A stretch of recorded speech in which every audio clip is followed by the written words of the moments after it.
Okay, welcome back to TearRing Saga. We crossed over the Forbidden Bridge into the monster-infested territory of the Cult of Gurzel as we approach the Fire Shrine. So let's check out this map. As we saw, we had a pretty ominous chapter name here. I like the way that mountain looks. And, well... Yep, Zieg is our boss here. And all of these items are new. These are none of the items that we gave him or anything. And he does still have all these skills. His stats are actually exactly the same as they were when he left us. And I'll talk more about the implications of that in a moment, but first we also have this guy here, Neuka, who has Kshar's Wrath, as well as Death, which I don't think we've seen this before. But yeah, Death debuted in Fire Emblem Gaiden, but here it's basically just a killer Dark Tome, with a pretty decent amount of weight. There is a Witch here with Swarm, so be careful of them. And we've got a couple of cultists here, as well as a whole lot of Shadow Riders. And yeah, Shadow Knight is a unique class. Yeah, if we check the terrain costs. Yet they still have 3 cost in wood, so it is unique to Zeeg. So, I'll be explaining how to deal with Zeeg once we get there, but for the time being, oh, we can bring 12 people. That's actually quite a lot. And, let's not bring Krishna. Let's not bring either Krishna. Okay, most of us here should be able to take 1 hit from that witch, and that's all we really need. Also, we are in Frontier territory yet again, and we will be for the foreseeable future, so this is why I said Frontiersman is the best terrain skill in the game. Yeah, the bottom 2 slots deploy very weirdly forward.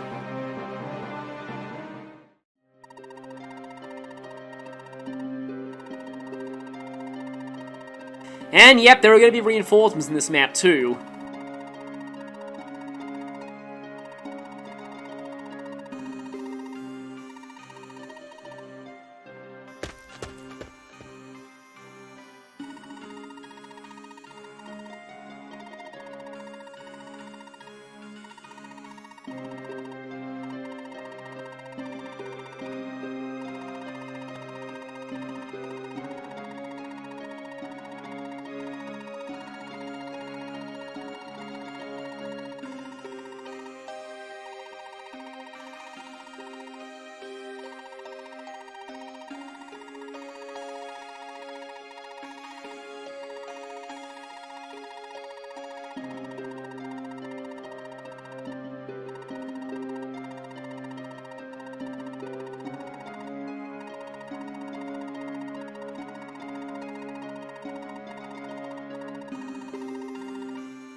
They are actually pretty dangerous when they attack you in large numbers. Shigen has a point here. Since whenever we use strategies... Holmes, yeah, well, we are kind of juggernauting with pretty much everyone.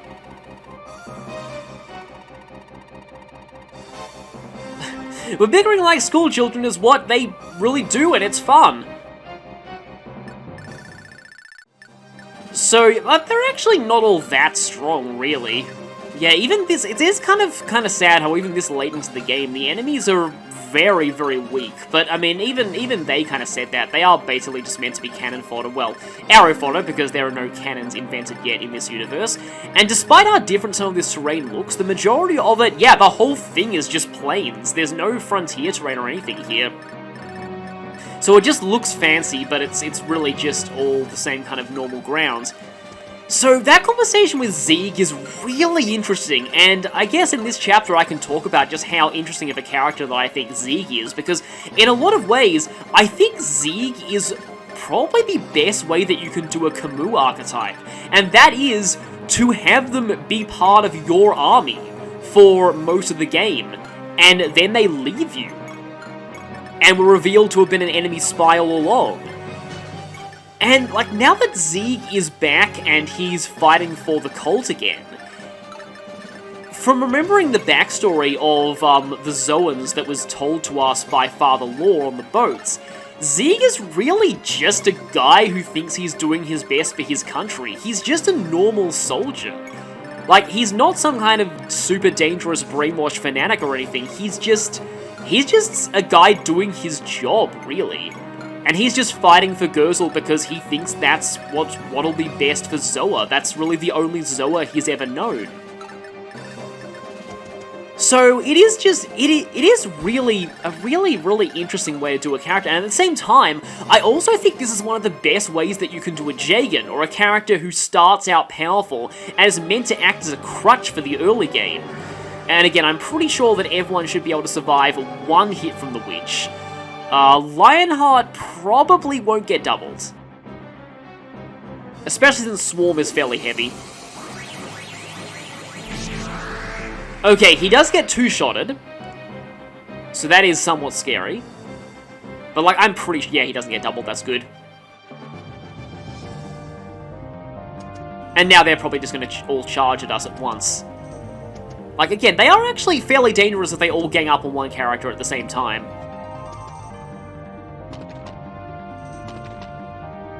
But yeah, a lot of the like, if I ever play Shadow Dragon, I'll probably talk in more detail about what I think about Jagans and how they've been handled in the series, because, just gotta watch out for, these spells, because...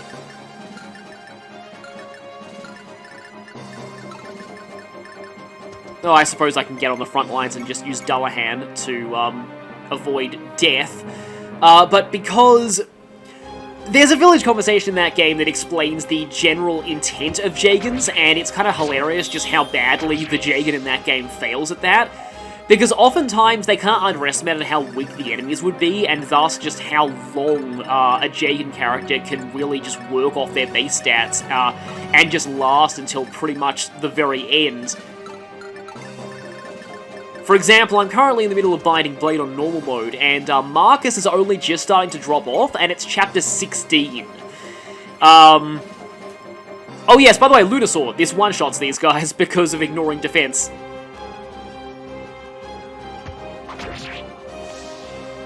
But one way that I think is a great way to balance a crutch character and ensure that they drop off later on in the game is simply to have them leave your party towards the later parts of the game.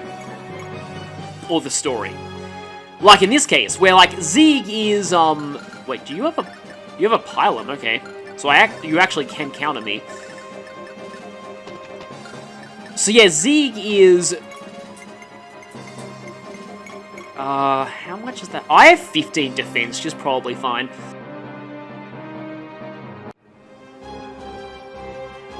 So obviously, like, you cannot rely on Zieg for the whole game because he's just not around for the whole game. They do something like that with Orson in Sacred Stones, but because he's only around for one chapter, that kind of mitigates that. And that's another thing that I want to talk about as far as Zieg goes, because I actually think Zieg is an excellent way to handle a temporary party member, as well as being a great example of a Jagan character. Because, yeah, sure, Zieg is temporary. And if you know he's like, okay, let me start again. The problem that I have with a lot of temporary party members is that once you know that they're temporary, a lot of players just will refuse to use them. And that's what often happens with Orson. Because they know that Orson leaves after one chapter, they'll avoid using him because they think that any experience that he gains is going to be wasted. And in a way, it kind of is, because only, like, I mean, he does help you complete the chapter faster, but at the same time, like, he does leave and never return. And there are a lot of other characters in RPGs and other video games where it's like that. If you know the character is going to betray you, then, you know, it makes sense not to use them. Especially with Zieg, because not only does he leave your party, but his stats carry over to his appearances at boss fights, which can make him very scary if you over-relied on him. At the same time, though, they made Zieg so powerful and so strong that it would really be a waste not to use him for the time that he's available. He's just so good, and not only is he really good in terms of his base stats, but he has very high growths and Paragon as well. And I think personally that this is a genius decision from a gameplay standpoint, because with him having such high growths and Paragon, even, like, he appeals to you no matter what kind of player you are. If you like using high base stats characters and finishing chapters quickly and efficiently, well, Zeig can do that really, really well. And he also has even better movement over terrain than most other mounted units. Like, he's great for that. And the 0% growth run of this game even gets Zeig level capped, and he's still excellent, despite the fact that he can't gain stats, so it just shows how good his base stats are. At the same time, he also has incredibly good growth rates and Paragon, so for people like me who enjoy training characters and just watching characters gain absurd amounts of stats, and just find that incredibly fun to see, Zieg is also a very fun character to use. So yeah, like, Zieg is appealing no matter what your playstyle is, and even though he's temporary, he's still incredibly useful and incredibly fun to use in the time that you have him. And I just think that is just such a great way to design a character overall. Zieg, like, TearRing Saga is a little, like, it does have some weird choices overall. And yeah, its story has some issues with exposition, but when it's good, it's really good. And that's true of both the story and the gameplay of TearRing Saga. And that's really why I wanted to play through this game on the channel, because I do just really enjoy this game overall, and I really wanted to talk about the reasons why I enjoy it. And TearRing Saga may have a lot of very, very brutally overpowered characters like Sierra, Zieg, Naren, Raffin, and sometimes maybe Sasha, but all of them are really fun to use, and it's not like there's a single character who just trivializes the entire game, like, let's say, Seth in Sacred Stones. And also, like, there aren't actually a whole ton of TearRing Saga characters who are completely unviable. Like, even, like, Krishna is one of the few that I can think of who's just kind of bad, but at the same time, she does have steel, and she can become a potentially good combat thief if you train her. Maybe. You'd have to train her quite a lot. And then there's people like Bud, who, you know, Bud is not going to be much of a combat unit, but she does have that fun niche of being able to use Astra, if you train her. Like, there's not a whole lot of, apart from Luca, but even Luca triggers useful events. Like, even the characters who aren't that useful gameplay-wise, like Ezekiel has the Latina event, and Christ has the Latina event. Arcus has all of those events in, with Lena in Chapter 26B, so that's another thing that I love about TearRing Saga as well. Like, it doesn't forget about characters after they join. Nearly everyone has at least one event after they join the party. Like, even in the absence of a support system. It's just overall just a really interesting kind of, it's just overall, it is a very interesting game, and, the good definitely outweighs the bad, and the good is very, very good. But that's really, like, what I wanted to say about Zieg. He's just, and, okay, now that I've talked about that in terms of Zieg, you're probably wondering, well, you know, if Zieg is, you know, fun to use, but at the same time, if you overtrain him, those stats carry over to his boss fight here. I mean, surely that's really bad. I mean, surely I'm terrified of fighting Zieg, right? I mean, I kind of am, but at the same time, I intentionally, earlier in this playthrough, avoided disincentivizing people from training Zieg. I never, like, tried to say, you know what, you might not want to use him too much, and kind of not so subtly hint that he leaves the party later. I did that with Orson in Sacred Stones, but the thing with Zieg is that I still very much encourage people to use him while he's around, because he is very, very useful while you have him, and by the time you do fight him, honestly, you'll be so strong that he's not really that difficult to take down. In fact, when I said earlier that Holmes's chapters are easy to warp skip, this is one of them. This chapter is very, very easy to warp skip. You can just warp somebody like Yoda, for example. Yoda will do quite a good job of taking down Zieg. Like, Yoda will just kind of demolish him with either Lunar or Likud, depending on which good sword you've brought over.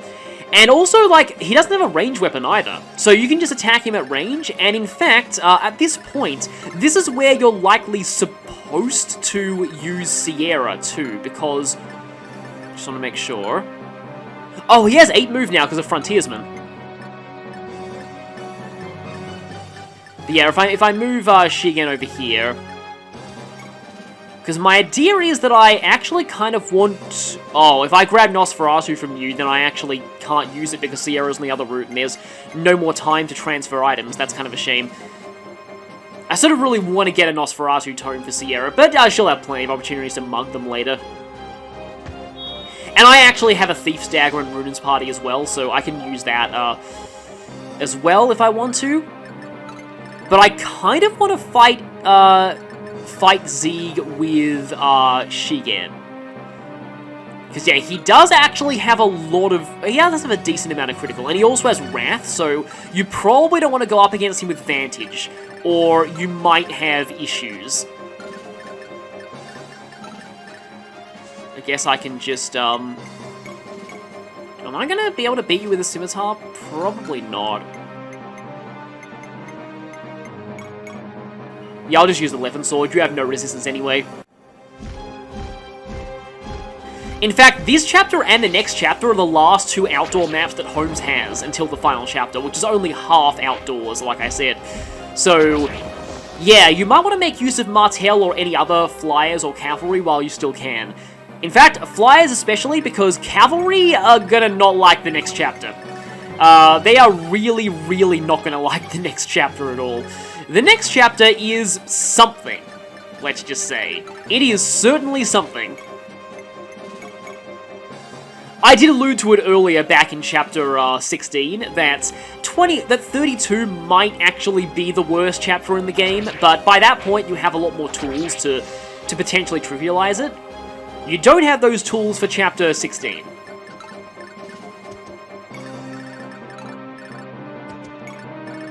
And now this house here, so I believe that this is the house where if you did not get Sierra early by killing off Shigen, then you'll recruit Sierra in this house. Well, that's weird. Yeah, I guess the population of here aren't exactly that friendly to us. Oh, there are going to be reinforcements, but I'm pretty sure TearRing Saga doesn't have ambush spawns, so I don't need to worry about them getting the drop on me. Yeah, like you can even snipe, Z with Holmes. He doesn't move either, so you really don't have to worry that much at all about Zieg at this point.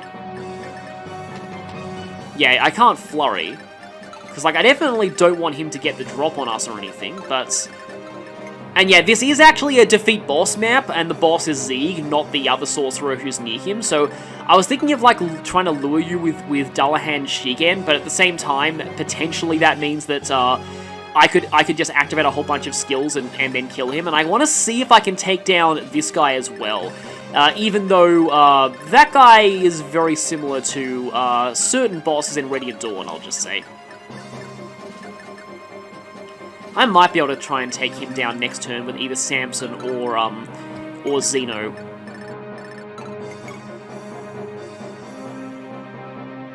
Also, there is a secret shop on this map. I probably should have given the member key to Holmes' party, because I don't think there's a secret shop on Runes, so that was actually kind of dumb. The secret shop here sells Dark Tomes. And that's completely useless unless you have Sierra on this route, because she's the only person who can use dark magic in the game. Of course, if I was to warp Xeno over there, I probably need to start attacking Zieg, otherwise bad things could happen. This guy has a pretty solid amount of defense. Actually, probably a safer bet is to maybe send in Holmes, and then have Holmes do a bit of a 3-range attack on this guy, which he won't be able to counter from. And then I should be able to just focus on Zeeg next turn.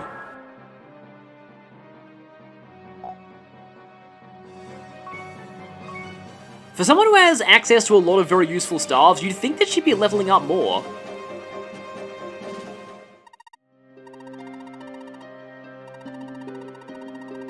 Oh yeah, okay, yeah. So if you go near him, he does warp away.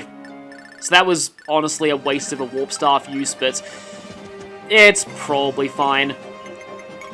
So the main reason why I kind of want to do this is I want to see if if Shigen has a special boss conversation with Zeeg. Yeah, I don't even double him either. Except he's probably going to go for Holmes. I wonder if Yoda has special boss dialogue too. We'll see why in a moment. Yeah, he doesn't. I'm pretty sure he doesn't move at all. Oh yeah, and a whole ton of reinforcements start spawning too, including witches.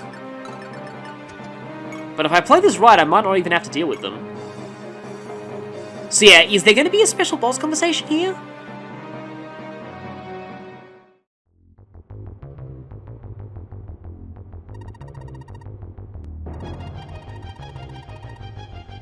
Oh, no special boss dialogue.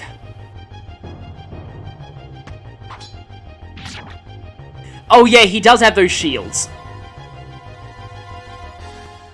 So attacking him, like, he has a silver shield and that, yeah, so 33 defense at just his base stats. However, if I use the Lunar Sword on you, yeah, that even ignores your shields.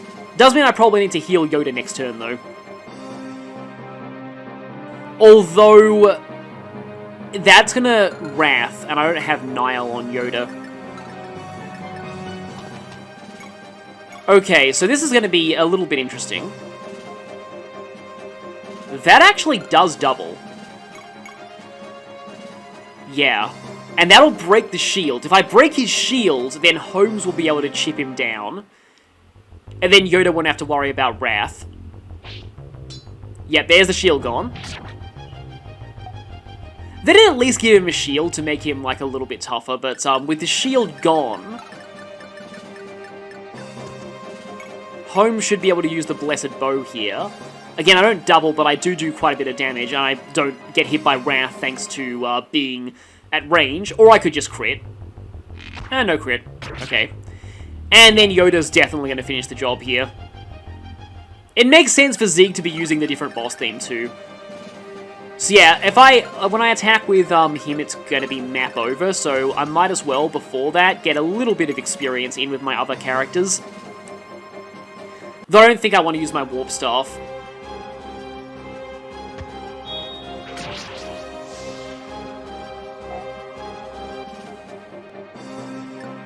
See, I was saying before that, oh yeah, Zeeg's not that much of a threat, and then I actually have a bit of a close call with him, but yeah, I kind of forgot about the shield, but he's still not that bad, especially if you go for him with magic first. And the Silver Shield only has 2 uses. And also, like, again, he doesn't move, so it's not that difficult to surround him with people and then go after him. Yes! Yes! Always, every time I see HP go up, I'm like, movement, and yes, there we go, she has 9 move now, look at that. This Leonie is honestly pretty fun to use overall. I feel like if she wasn't an archer, she probably would be considered very good. But it's just that, yeah, she is unfortunately an archer. Which means that she can only really take care of one thing on the player phase.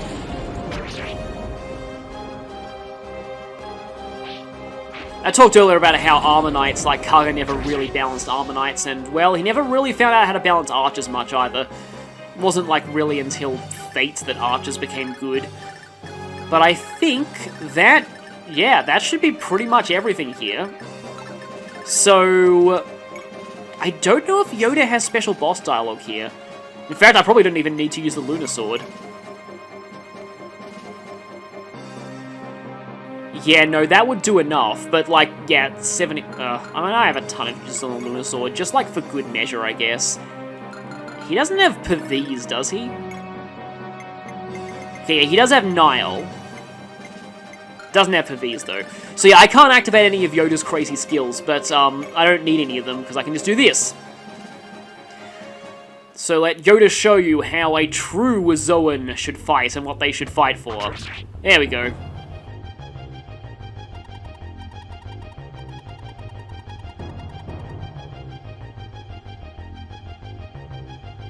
But he did not fade. So, thankfully, I guess, he's not actually dead.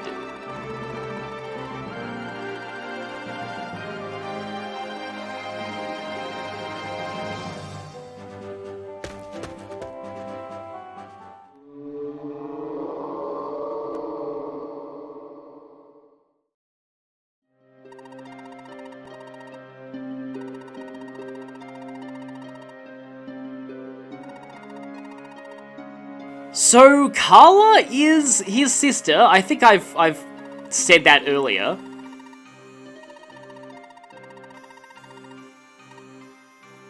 And unfortunately, we don't get to capture him. Carla just went and warped him away. That is not the last we'll be seeing of Zieg.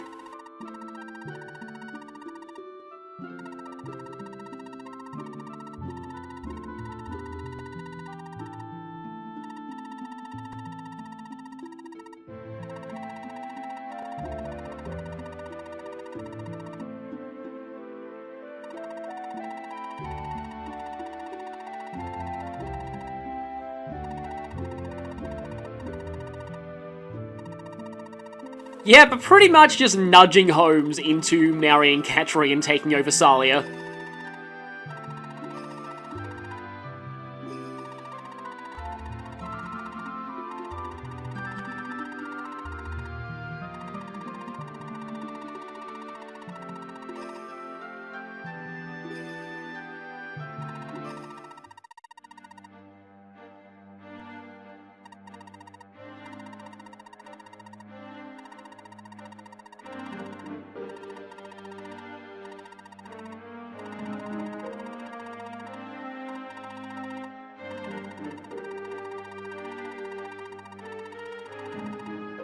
Ah, those warping witches, just as broken for the enemy as they are for us.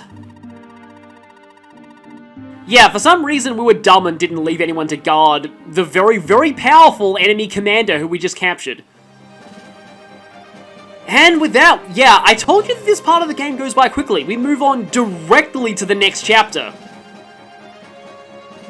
And the next chapter is definitely gonna be a thing, so I will see you next time for a lot of pain. See you all then.